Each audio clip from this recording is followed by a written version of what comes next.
ഒന്ന് ദിനവൃത്താന്ത പുസ്തകത്തിൽ നിന്ന് അധ്യായം 11. ദാവീദ് ഇസ്രായേൽ രാജാവ്. ഇസ്രായേലർ ഹെബ്രോണിൽ ദാവീദിൻ്റെ അടുക്കൽ ഒന്നിച്ചുകൂടി പറഞ്ഞു, ഞങ്ങൾ നിന്റെ അസ്ഥിയും മാംസവുമാണ്. മുമ്പ് സാവൂൾ രാജാവായിരുന്ന കാലത്തും നീയാണ് ഇസ്രായേലിനെ നയിച്ചത്. നീ എൻ്റെ ജനമായ ഇസ്രായേലിന് ഇടയനും രാജാവുമായിരിക്കും എന്ന് കർത്താവ് നിന്നോട് അരുളി ചെയ്തിട്ടുണ്ടല്ലോ. ഇസ്രായേൽ ശ്രേഷ്ഠന്മാർ ഹെബ്രോണിൽ രാജാവിൻ്റെ അടുക്കൽ വന്നു. കറുത്ത സന്നദ്ധയിൽ ദാവീദ് അവരോട് ഉടമ്പടി ചെയ്തു. സാമുവേലിലൂടെ കർത്താവ് അരുളി ചെയ്തതനുസരിച്ച് അവൻ ദാവീദിനെ ഇസ്രായേൽ രാജാവായി അഭിഷേകം ചെയ്തു. അനന്തരം ദാവീദും ഇസ്രായേലരും ജെറുസലേമിലേക്ക് പോയി. ജബൂസ് എന്നാണ് ജെറുസലേം അറിയപ്പെട്ടിരുന്നത്. അവിടുത്തെ നിവാസികൾ ജബൂസിയർ എന്നും. നീ ഇവിടെ കടക്കുകയില്ല എന്ന് ജബൂസിയർ ദാവീദിനോട് പറഞ്ഞു. എങ്കിലും ദാവീദ് സിയോൻ കോട്ട പിടിച്ചെടുത്തു. അതാണ് ദാവീദിൻ്റെ നഗരം. ദാവീദ് പറഞ്ഞു, ജബൂസ്യരെ ആദ്യം നിഹനിക്കുന്നവൻ മുഖ്യ സേനാനായകനായിരിക്കും. സെരൂയയുടെ മകൻ യോവാബ് ആദ്യം കയറി ചെന്നു. അവനെ സേനാനായകൻ ആക്കുകയും ചെയ്തു. സിയോൻ കോട്ടയിൽ ദാവീദ് താമസിച്ചതിനാൽ അതിന് ദാവീദിൻ്റെ നഗരം എന്നു പേര് വന്നു. പിന്നെ അവൻ നഗരത്തെ മില്ലോ മുതൽ ചുറ്റും പണിതുറപ്പിച്ചു. നഗരത്തിൻ്റെ ബാക്കി ഭാഗങ്ങൾ യോവാബ് പുനരുദ്ധരിച്ചു. സൈന്യങ്ങളുടെ കർത്താവ് കൂടെ ഉണ്ടായിരുന്നതിനാൽ ദാവീദ് മേൽക്കുമേൽ പ്രാബല്യം നേടി. ദാവീദിൻ്റെ പ്രസിദ്ധ യോദ്ധാക്കൾ. കർത്താവ് അരുളി ചെയ്തതനുസരിച്ച് ദാവീദിനെ ഇസ്രായേലിൽ രാജാവാകാൻ ജനത്തോടൊപ്പം സഹായിച്ച യോദ്ധാക്കളിൽ പ്രമുഖർ. മൂവരിൽ പ്രമുഖനും ഹക്മോന്യനുമായ യശോബായാം. അവൻ 300 പേരെ ഒന്നിച്ച് കുന്തം കൊണ്ട് കൊന്നു. മൂവരിൽ രണ്ടാമൻ അഹോഹ്യനായ ദോദോയുടെ പുത്രൻ എലയാസർ.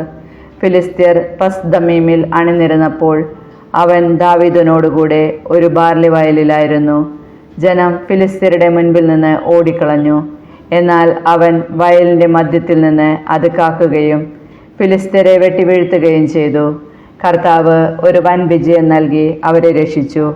ഫിലിസ്ത്യർ റഫായിം താഴ്വരയിൽ കൂടാരമടിച്ചപ്പോൾ 30 തലവന്മാരിൽ 300 പേർ അതുല്ലാം ശിലാഗുഹയിൽ ദാവീദിൻ്റെ അടുത്തേക്ക് ചെന്നു. ദാവീദ് സുരക്ഷിത സങ്കേതത്തിലായിരുന്നു. ഫിലിസ്ത്യരുടെ പട്ടാളം ബെത്ലഹേമിൽ പാളയമടിച്ചിരുന്നു.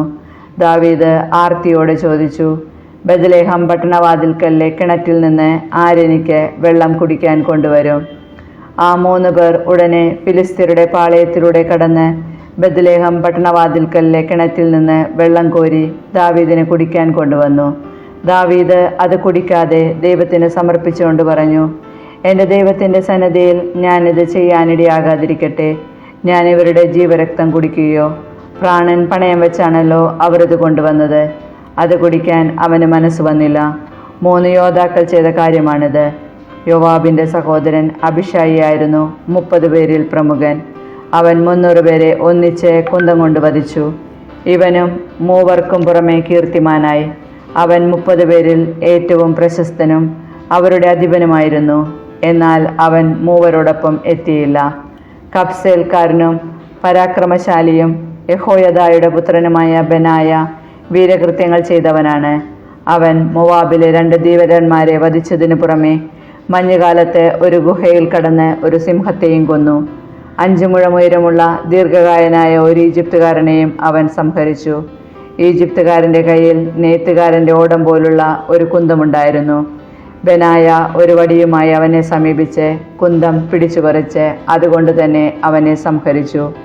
ഇവയെല്ലാം യഹോയദായുടെ മകൻ ബെനായ ചെയ്തതാണ്. അങ്ങനെ പരാക്രമശാലികളായ മൂവർക്ക് പുറമെ അവനും പ്രശസ്തനായി. അവൻ 30 പേർക്കിടയിൽ കീർത്തിമാനായിരുന്നെങ്കിലും മൂവരോടൊപ്പം എത്തിയില്ല. ദാവീദ് അവനെ അംഗരക്ഷകരിൽ ഒരാളായി നിയമിച്ചു.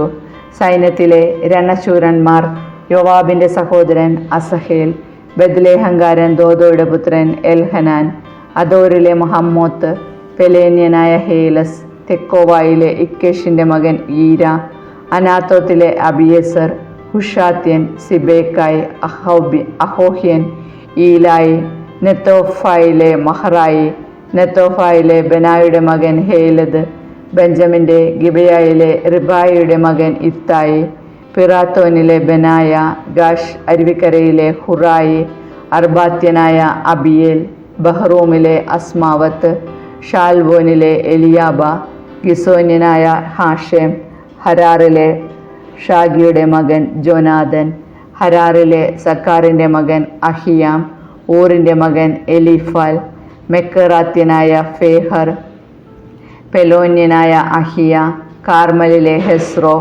എസ്ബായിയുടെ മകൻ നാരായ്, നാദാൻ്റെ സഹോദരൻ ജോയൽ, ഹഗ്രിയുടെ മകൻ മിഹ്ബാർ, ഹമോന്യനായ സേലക്, സെരുയയുടെ മകനായ യോവാബിൻ്റെ ആയുധവാഹകനും ബെറേത്തുകാരനുമായ നഹറായ്, ഇത്ര്യനായ ഈരായും ഗാരബും, ഹിത്യനായ ഊറിയ, അഹ്ലായുടെ മകൻ സാബക്, റൂബൻ ഗോത്രജനായ ഷിസ്സയുടെ മകനും റൂബൻ ഗോത്രത്തിലെ ഒരു നേതാവുമായ അദീനായും കൂടെ 30 പേരും, മാക്കായുടെ പുത്രൻ ഹനാൻ, മിത്കാരനായ യോഷാഫാത്ത്, അഷ്റോത്തുകാരൻ ഉസിയ, അരോവറിൽ നിന്നുള്ള ഹോത്താമിൻ്റെ പുത്രന്മാർ ഷാമ, ജയിയേൽ, ഷിമ്രിയുടെ മകൻ യദിയായേൽ, അവൻ്റെ സഹോദരൻ തിസ്യനായ യോഹ, മഹാവ്യനായ എലിയേൽ, എൽനാമിൻ്റെ പുത്രന്മാരായ റിബായ്, യൊഷാബിയ, മൊവാബ്യനായ ഇത്മ, എലിയേൽ, ഓബദ്, മൊസോബ്യനായ യസ്തിയേൽ.